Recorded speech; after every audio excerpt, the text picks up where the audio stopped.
Hi, this is Garth. Thanks for listening. Peace to you for seeking to understand and obey the teachings of Yahweh, our Creator. My apologies for any errors in the translation or my reading of it. Yahweh will have his way in the end.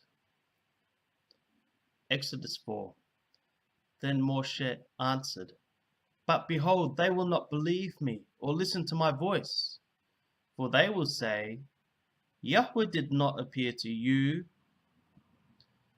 Yahweh said to him, "What is that in your hand?" He said, "A staff." And he said, "Throw it on the ground."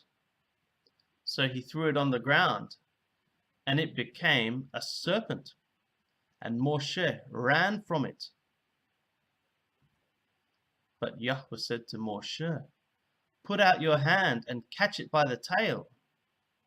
So he put out his hand and caught it, and it became a staff in his hand, that they may believe that Yahweh, the Elohim of their fathers, the Elohim of Abraham, the Elohim of Yitzhak, and the Elohim of Yaakov, has appeared to you.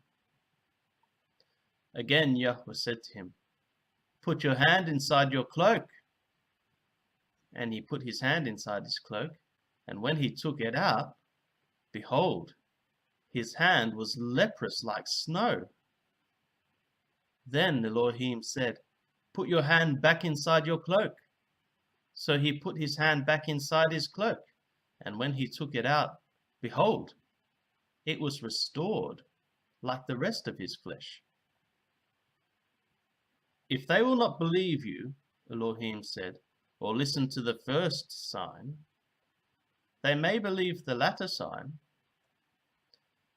If they will not believe even these two signs, or listen to your voice, you shall take some water from the Nile and pour it on the dry ground, and the water that you shall take from the Nile will become blood on the dry ground." But Moshe said to Yahweh, "O my Lord, I am not eloquent, either in the past or since you have spoken to your servant, but I am slow of speech and of tongue." Then Yahweh said to him, "Who has made man's mouth? Who makes him mute, or deaf, or seeing, or blind? Is it not I, Yahweh? Now therefore go, and I will be with your mouth, and teach you what you shall speak." But he said, "O my Lord, please send someone else." Then the anger of Yahweh was kindled against Moshe, and he said, "Is there not Aaron your brother, the Lewi? I know that he can speak well. Behold, he is coming out to meet you, and when he sees you, he will be glad in his heart. You shall speak to him and put the words in his mouth, and I will be with your mouth and with his mouth, and will teach you both what to do. He shall speak for you to the people, and he shall be with your mouth, and you shall be as Elohim to him. And take in your hand this staff, with which you shall do the signs." Moshe went back to Yithro his father-in-law and said to him, "Please let me go back to my brothers in Mizraim to see whether they are still alive." And Yithro said to Moshe, "Go in peace." And Yahweh said to Moshe in Midian, "Go back to Mizraim, for all the men who were seeking your life are dead." So Moshe took his wife and his sons, and had them ride on a donkey, and went back to the land of Mizraim, and Moshe took the staff of Elohim in his hands.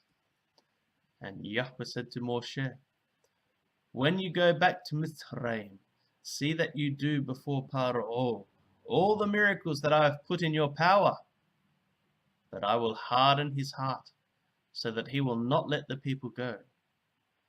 Then you shall say to Paro, 'Thus says Yahweh, Yisrael is my firstborn son, and I say to you, let my son go, that he may serve me. If you refuse to let him go, behold, I will kill your firstborn son." At a lodging place on the way, Yahweh met him and sought to put him to death. Then Zipporah took a flint and cut off her son's foreskin and touched Moshe's feet with it and said, "Surely you are a bridegroom of blood to me." So he let him alone. And it was then that she said, "A bridegroom of blood," because of the circumcision. Yahweh said to Aaron, "Go into the wilderness to meet Moshe." So he went and met him at the mountain of Elohim and kissed him. And Moshe told Aaron all the words of Yahweh with which he had sent him to speak, and all the signs that he had commanded him to do. Then Moshe and Aaron went and gathered together all the elders of the people of Yisrael. Aaron spoke all the words that Yahweh had spoken to Moshe and did the signs in the sight of the people. And the people believed. And when they heard that Yahweh had visited the people of Yisrael and that he had seen their affliction, they bowed their heads and worshipped